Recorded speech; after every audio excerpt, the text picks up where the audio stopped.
महिला सिर्फ विमान में यात्रा करते समय शौचालय गई थी, लेकिन उसे पता नहीं था कि वह गलती से अपनी जान बचा लेगी, क्योंकि जैसे ही उसने हाथ धोकर सीट पर लौटने की तैयारी की, विमान में अचानक जोरदार झटके आने लगे। वह कुछ समझ पाती उससे पहले ही अचानक वजनहीनता ने उसे लगातार लुढ़कने पर मजबूर कर दिया। ये दृश्य देखकर महिला डर के मारे पेशाब पाखाना तक छोड़ बैठी और निराश होकर मदद के लिए जोर जोर से चिल्लाने लगी, लेकिन काफी देर तक पुकारने के बावजूद उसे कोई जवाब नहीं मिला। जल्द ही वह टकराने के कारण बेहोश हो गई। जब उसने फिर से आंखें खोली तो चारों ओर की शांति उसे डरावनी लगी। इस समय उसे सिर में दर्द महसूस हुआ, इसलिए उसने जल्दी से एक माचिस जलाकर आईने में देखा। तभी उसने देखा कि उसके माथे से लगातार खून बह रहा है, लेकिन इस समय वह अपनी चोट की परवाह नहीं कर सकती थी। सबसे जरूरी था यह समझना कि क्या हुआ था। लेकिन जैसे ही उसने बड़ी मुश्किल से दरवाजा खोला, सामने का दृश्य देखकर वह स्तब्ध रह गया। उसने देखा कि विमान एक बर्फीली पहाड़ी पर गिर गया था। विशाल विमान का ढांचा बिखर चुका था और चारों ओर मृत शरीर पड़े थे। यह दृश्य देखकर वह बेहद निराश हो गया। साफ था कि वह विमान दुर्घटना का शिकार हो गया था। इस बर्फीली पहाड़ी की चोटी पर अत्यधिक ठंड के कारण मजबूरी में उसने मृत शरीरों से जैकेट उतार कर पहन ली और फिर अन्य जीवित बचे लोगों की तलाश शुरू कर दी। हालांकि उसने विमान के अंदर और बाहर हर जगह खोजा, लेकिन कहीं भी जीवन का कोई संकेत नहीं मिला। निराश होकर वह चिल्लाने लगी।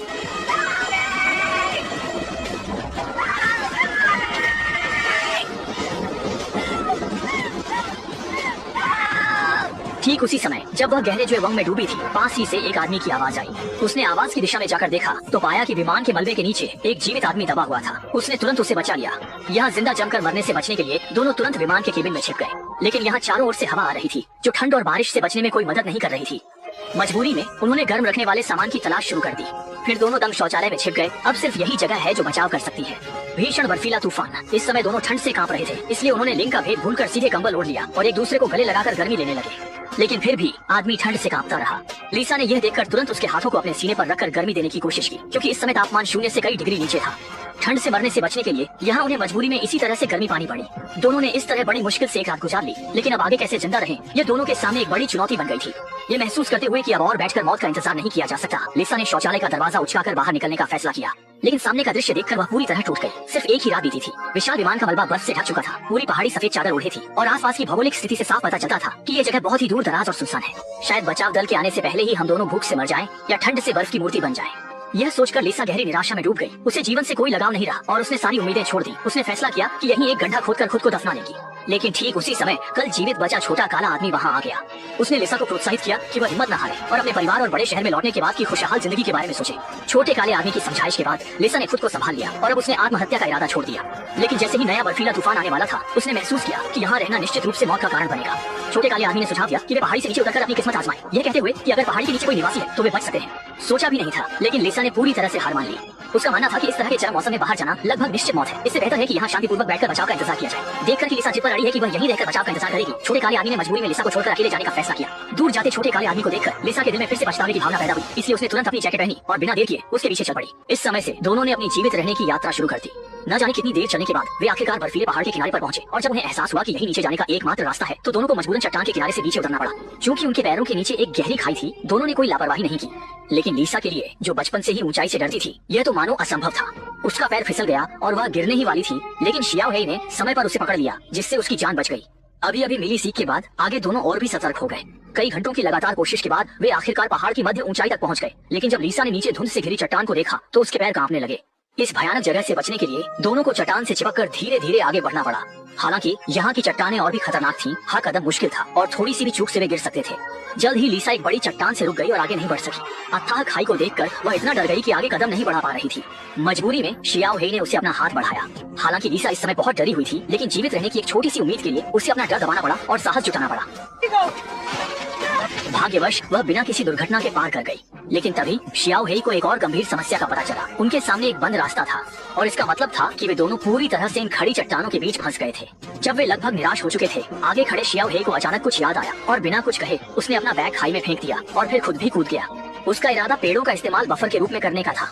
वास्तव में पेड़ की शाखाओं के कारण शियाओ हेई सुरक्षित नीचे उतर गया और फिर उसने ऊपर खड़ी लिसा को प्रोत्साहित किया, इशारा करते हुए कि वह भी पेड़ की तरफ कूदे। लिसा ने देखा कि अब उसके पास पीछे हटने का कोई रास्ता नहीं है। गहराई से सोचने के बाद आखिरकार वह पेड़ की ओर कूद गई। अचानक ऐसा हुआ कि वह नीचे कूदा और संयोग से नीचे खड़े शियाओ हेई पर जा गिरा, जिससे शियाओ हेई की आंखों के आगे तारे चमकने लगे। भाग्यवश दोनों को चोट नहीं आई और उन्होंने सोचा कि बड़ी मुसीबत से बचने के बाद अच्छा समय आएगा। लेकिन उन्होंने कभी नहीं सोचा था कि वे जहाँ थे वह इतना दूर दराज का इलाका था, जहाँ चारों ओर सिर्फ अनंत पहाड़ियाँ थीं और आसपास कोई भी नहीं था। हालांकि दोनों भूखे और ठंड से पीड़ित थे, लेकिन जीवित रहने की इच्छा के कारण उन्हें मजबूरन अपनी यात्रा जारी रखनी पड़ी। न जाने कितनी देर चलने के बाद वे एक और बर्फीले पहाड़ पर पहुंचे, जहाँ शियाओ हेई को एक गुफा दिखाई दी जो आश्रय के लिए उपयुक्त लग रही थी। लेकिन जैसे ही वह यह अच्छी खबर लीसा को बताने वाला था, उसने मुड़कर देखा तो डर के मारे हैरान रह गया। पीछे एक विशाल हिमस्खलन फूट पड़ा था। शियाओ हेई ने तुरंत लीसा को भागने का इशारा किया, लेकिन इस भयानक दृश्य को देखकर लीसा डर के मारे वहीं खड़ी रह गई। सिर्फ कुछ ही पलों में हिमस्खलन ने उसे पूरी तरह से जिंदा दफना दिया। हिमस्खलन के खत्म होने के बाद लीसा पूरी तरह से बर्फ में दब गई थी। वह बहुत कमजोर थी और केवल अपनी आखिरी ताकत से मदद के लिए चिल्ला सकी। शुक्र है कि शियाओ हेई ने समय रहते गुफा में छुपकर अपनी जान बचा ली।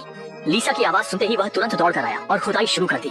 लेकिन क्योंकि उसके पास कोई उपयुक्त औजार नहीं था, वह केवल अपने हाथों से ही जी जान से खुदाई कर सकता था। उसके निरंतर प्रयासों से वह आखिरकार मौत के मुंह में फंसी लीसा को बचाने में सफल रहा। फिर उसने लीसा को गुफा में खींच लिया। कई घंटों के आराम के बाद लीसा अंततः बेहोशी से जागी और उसे सुरक्षित देखकर शियाओ हेई ने राहत की सांस ली।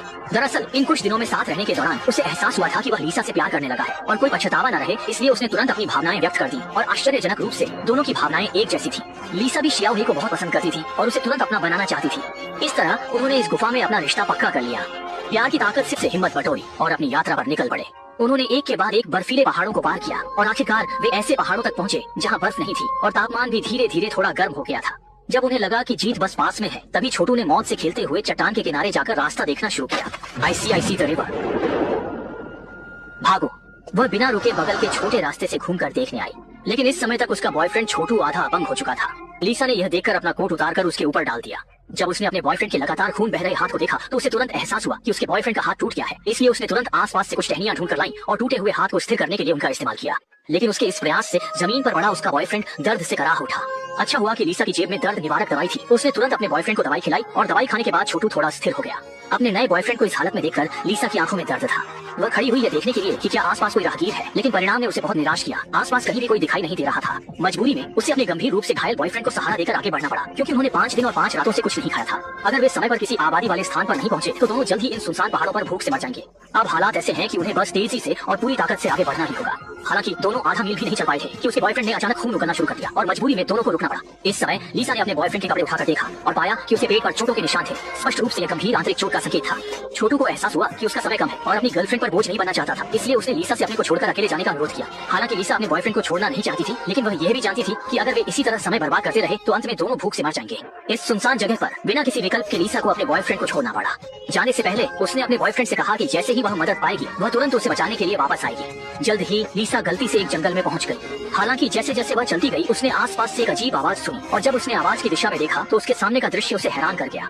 थोड़ी दूरी पर एक भूखा भेड़िया था और लीसा जैसे स्वादिष्ट शिकार को देखकर भूखे भेड़िए के मुंह से लार टपकने लगी। यह देखकर लीसा भागने लगी, लेकिन 2 पैरों वाला 4 पैरों वाले से कैसे तेज दौड़ सकता है। जब भूखा भेड़िया उसे पकड़ने वाला था तब मजबूरी में लीसा को एक पेड़ पर चढ़ना पड़ा, लेकिन भेड़िया उसे छोड़ने का इरादा नहीं रखता था। इस जानवर को भगाने के लिए लीसा ने पास की एक शाखा को पकड़ा, फिर उसे तोड़ा और भेड़िए पर वार किया। दर्द से तड़पता भेड़िया मजबूरी में वहाँ से चला गया। जब भेड़िया दूर चला गया तो लीसा जल्दी से पेड़ से नीचे कूदी और विपरीत दिशा में भागने लगी, लेकिन चालाक भेड़िया फिर से उसका पीछा करने लगा और घबराहट में लीसा एक पेड़ के ठूंठ से ठोकर खाकर गिर गई। लगातार पीछा कर रहे भूखे भेड़िए को देखकर उसे एहसास हुआ कि अब उसका बचना नामुमकिन है, इसलिए उसने तुरंत अपनी जैकेट हाथ पर लपेट ली और भेड़िए से जीवन मरण की लड़ाई लड़ने का फैसला किया। अच्छा हुआ कि लीसा के पास एक छोटा चाकू था और जिंदा रहने की तीव्र इच्छा के चलते उसने इस जानवर को मार गिराया। लेकिन ऐसा करने से जो पहले ही बेहद कमजोर था अब और भी ज्यादा गिरने की कगार पर आ गया। फिर भी वह रुकने को तैयार नहीं था। अपने और अपने प्रियजन के लिए उसे दांत भींचकर आगे बढ़ना था। बेसुध हालत में वह न जाने कितनी देर तक चलता रहा। आखिरकार एक सड़क पर पहुंच गया, लेकिन तभी थकावट के कारण वह पूरी तरह बेहोश हो गया।